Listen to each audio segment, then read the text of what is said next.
pour le temps de prédication de ce matin, qui sera aussi un peu adapté pour que les enfants puissent participer et assister à ce qui sera dit.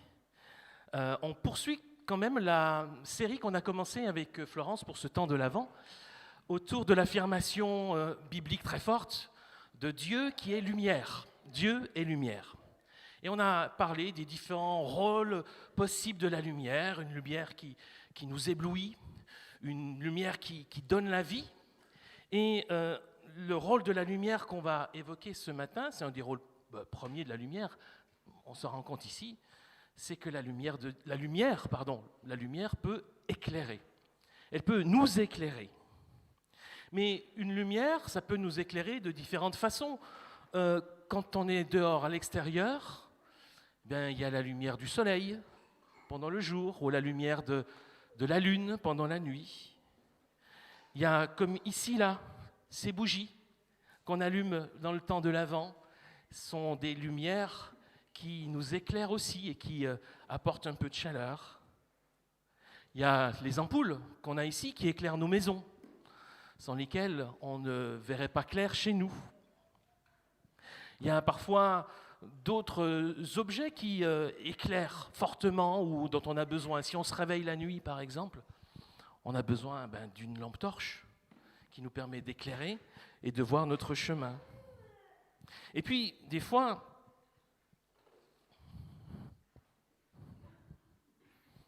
oui, j'ai des filles. Là, dans une voiture, où est-ce qu'il y a une lumière? Où est-ce qu'on a besoin d'une lumière dans une voiture? Devant? Au volant aussi à l'intérieur. Mais les phares, ça peut être utile quand même, la nuit. Si on n'a pas de phare à une voiture, je vous déconseille de rouler la nuit quand même sur la route. C'est dangereux pour vous et c'est dangereux pour les autres.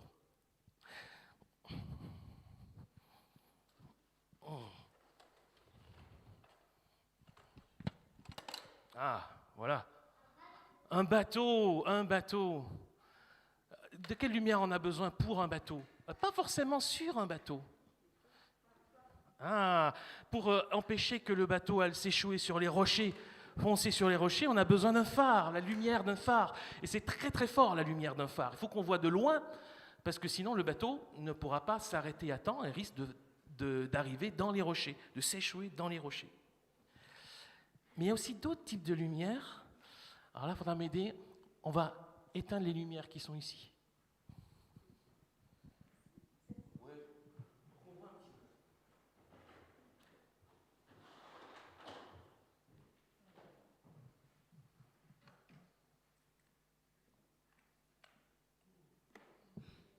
Je ne sais même pas si vous voyez vraiment la lumière.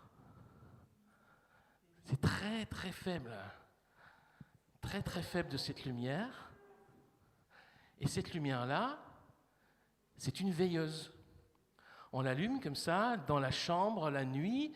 Comme ça, si jamais on a un petit peu peur du noir quand on dort, tu la vois bien, là, Sarah? Voilà. Ici, on a cette lumière-là qui nous rassure, parce qu'on a une lumière qui est avec nous toute la nuit dans notre chambre. Alors peut-être que vous ne voyez pas bien sur la caméra, mais elle éclaire très fort, très doucement. Alors on va peut-être rallumer pour qu'on puisse me voir. Et oui, et la veilleuse, ça attire les enfants, vous voyez? Ben oui, parce que c'est pour les enfants, normalement, ces veilleuses. Peut-être que les adultes en ont besoin parfois. Mais voilà.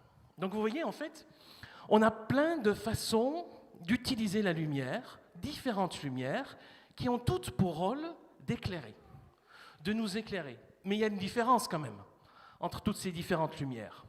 Entre les phares d'une voiture, le phare au bord de la mer pour avertir les bateaux des dangers, et puis la petite lumière de la veilleuse, c'est pas du tout la même lumière, et heureusement.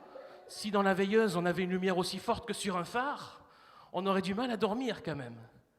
Donc la différence majeure entre ces différentes lumières, c'est leur intensité. Parfois elles sont très fortes, parce qu'on a besoin qu'elles soient très fortes, et parfois elles sont très douces, parce qu'on a besoin qu'elles soient très douces. Mais elles sont toutes utiles. Elles ont toutes leur rôle. Elles ont toute leur utilité, ces différentes lumières. Quand on dit que Dieu est lumière, on dit qu'il éclaire notre vie.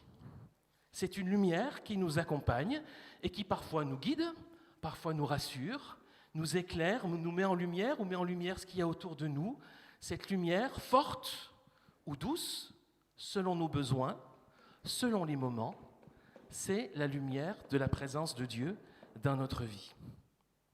Et Dieu adapte aussi l'intensité de sa lumière en fonction de nos besoins. Parfois elle brille très fortement, parfois elle brille tout doucement. Dans un psaume, le psaume 18, David va comparer Dieu à une lumière qui nous éclaire. Il écrit ce psaume à une occasion particulière, donc c'est le psaume 18, on va en lire un extrait tout à l'heure. Il dit, c'est le premier verset, chant de David, le serviteur du Seigneur. David adressa ses paroles au Seigneur quand celui-ci le délivra de tous ses ennemis, en particulier de Saül. Donc, c'était un contexte compliqué. David faisait face à une adversité, un combat. Et il va trouver en Dieu un secours, une aide. Il va comparer Dieu à différentes choses. Un roc, un rocher solide sur lequel on peut s'appuyer, qui nous protège. Il va évoquer un Dieu qui est fort et qui peut, lorsqu'il intervient, faire trembler la terre.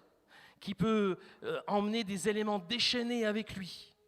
Un Dieu qui donne une victoire éclatante. Et puis au milieu de ce psaume, dans une partie plus calme, toute calme, au milieu de ce psaume, David va comparer le Seigneur à une lampe allumée. C'est les versets 29 à 31 que je vous propose de lire. Le psaume 18, les versets 29 à 31. Seigneur, tu es pour moi une lampe allumée. Mon Dieu, tu éclaires la nuit où je suis. Avec toi, je prends d'assaut une muraille. Grâce à toi, mon Dieu, je franchis un rempart. Dieu est un guide parfait. Les avis qu'il donne sont sûrs. Il est comme un bouclier pour tous ceux qui se réfugient auprès de lui. Je ne sais pas si vous avez peur du noir. Moi, j'aime pas trop, en fait. Je vais vous dire un secret. Voilà, c'est mon temps de confession. Moi, je ne peux pas dormir dans la nuit noire, complète. Impossible, je ne peux pas. J'ai besoin d'avoir une petite lumière. Alors, pas forcément une veilleuse comme tout à l'heure, quand même pas. J'ai grandi un petit peu. N'empêche que je ne ferme jamais les volets de ma chambre quand je dors la nuit. Je ne peux pas dormir si c'est le noir total. Donc, oui, j'ai encore un petit peu peur du noir. Je vous laisse faire les interprétations psychanalytiques que vous voulez, mais j'assume, c'est comme ça. Et je suis sûr qu'on a tous un petit peu peur du noir, parce qu'on ne voit rien, on ne sait pas trop ce qui se passe autour de nous. Et en fait, c'est quand on est dans la nuit qu'on se rend compte qu'on a besoin de la lumière. En plein jour, dehors, on ne se rend pas compte, la lumière est là, mais on ne s'en rend pas compte. Mais quand on est dans la nuit, dans certaines circonstances, c'est là qu'on se dit, ben oui, là j'aurais besoin d'une lumière. Et vous savez, ça c'est une façon de dire aussi qu'on peut se retrouver dans notre vie de différentes façons. On peut se retrouver, avoir l'impression d'être dans la nuit. Parce qu'on a l'impression que notre avenir est bouché. On ne sait pas où on va. Parce qu'on a perdu, pour différentes raisons, du goût à la vie. Parce qu'on a l'impression que tout s'acharne contre nous. Parce qu'on a l'impression d'avoir épuisé toutes les solutions et que ça ne marche toujours pas. Parce qu'on sait qu'on a une décision à prendre, mais qu'on n'arrive pas à le faire, pour différentes raisons. Parce qu'on retombe sans cesse dans les mêmes travers et qu'on n'arrive pas à s'en sortir. Et on pourrait multiplier les exemples, je suis sûr que vous en avez pour vous, que vous avez vécu, peut-être que vous traversez aujourd'hui. Et on a tous connu dans notre vie des moments où on a l'impression d'être dans la nuit, de ne plus y voir clair, voire de ne plus y voir du tout. D'être perdu, d'être découragé, d'être inquiet. Alors comment est-ce qu'on peut dire avec l'auteur de ce psaume, « Seigneur, tu es pour moi une lampe allumée, mon Dieu, tu éclaires la nuit où je suis ». Comment est-ce que cette lumière de Dieu, forte ou douce, comment est-ce qu'elle peut nous rejoindre dans notre nuit? C'est différent pour chacun, il n'y a pas de règle, il n'y a pas de recette, toute simple. Mais il y a une expérience que l'on peut partager et vivre. Parfois, cette lumière de Dieu, elle va peut-être intervenir dans notre vie, vous savez, comme un spot dans un théâtre, une salle de spectacle. Éclatant, très clair, ça éclaire le comédien, on voit que lui, et voilà, tout d'un coup, du jour au lendemain, on a compris, et on voit la lumière de Dieu. Ça arrive parfois. Vous avez peut-être fait cette expérience d'une lumière de Dieu tellement évidente qu'elle est là, et on sait qu'il est là, on sait qu'il nous conduit, on comprend ce qu'il veut pour nous. Ça peut nous arriver, mais ce n'est pas toujours le cas.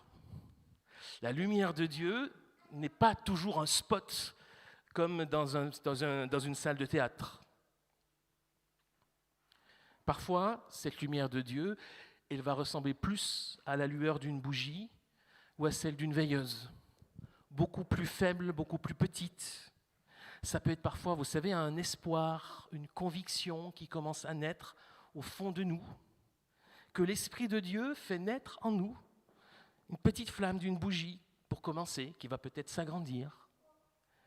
Parfois, c'est une parole qu'on reçoit, qu'on entend, qu'on lit, une parole biblique ou autre, une parole qui, de façon particulière, nous rejoint aujourd'hui dans ce qu'on traverse. Et on dit, oui, cette parole, elle me parle, elle me dit quelque chose. Et c'est une petite lumière de Dieu qui s'allume dans ma vie. Parfois, c'est quelqu'un que Dieu met sur notre route et qui, par sa présence, ou par un conseil, ou par une simple parole, par le fait qu'il est là pour partager notre difficulté, notre détresse, est comme une lumière douce et apaisante qui nous accompagne. Et c'est Dieu qui met cette lumière sur notre route. Vous savez, parfois cette lumière, cette petite lumière, elle transparaît simplement dans un sourire croisé, dans un geste d'affection, dans un regard que l'on reçoit.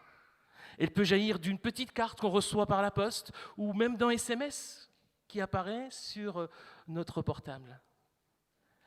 Alors bien sûr, on pourra se dire, mais qu'est-ce qui fait que toutes ces petites choses que j'ai évoquées là seraient la lumière de Dieu? Ça peut être autre chose. On pourrait dire que c'est de l'autosuggestion. Je me dis, voilà, c'est Dieu qui me parle, et puis voilà, c'est Dieu qui me parle. Bon, on peut le dire. On pourrait dire que c'est la chance, que c'est le hasard d'une rencontre fortuite. Ça aurait pu arriver à moi, à quelqu'un d'autre. Bien sûr qu'on peut le dire. Mais est-ce qu'on peut avoir aussi dans ces petites choses du quotidien des étincelles divines? Des petites lumières que Dieu place sur notre route pour nous éclairer un peu. Parfois fortement, mais souvent un peu. Cette petite lumière douce, rassurante, porteuse d'espoir. Alors c'est un choix que d'y reconnaître les étincelles et les lumières de Dieu. C'est le choix de la foi. On peut ne pas faire ce choix et de dire c'est de la chance, c'est du hasard ou peut-être c'est le destin. Voilà. On peut aussi choisir d'y voir des indices de cette lumière de Dieu qui vient éclairer notre nuit. Et est-ce que c'est vraiment plus irrationnel, plus absurde de penser que c'est Dieu qui est là que de dire que c'est le hasard? Choisissons. Est-ce que de toute façon, ce n'est pas que par la foi que nous pouvons voir la lumière de Dieu? Alors si dans notre vie, pour une raison ou pour une autre, la nuit semble être profonde et semble se prolonger dans notre vie, n'hésitons pas à transformer cette parole du psaume, comme une prière. Seigneur, sois pour moi une lampe allumée. Mon Dieu, éclaire la nuit où je suis. Et Dieu répondra.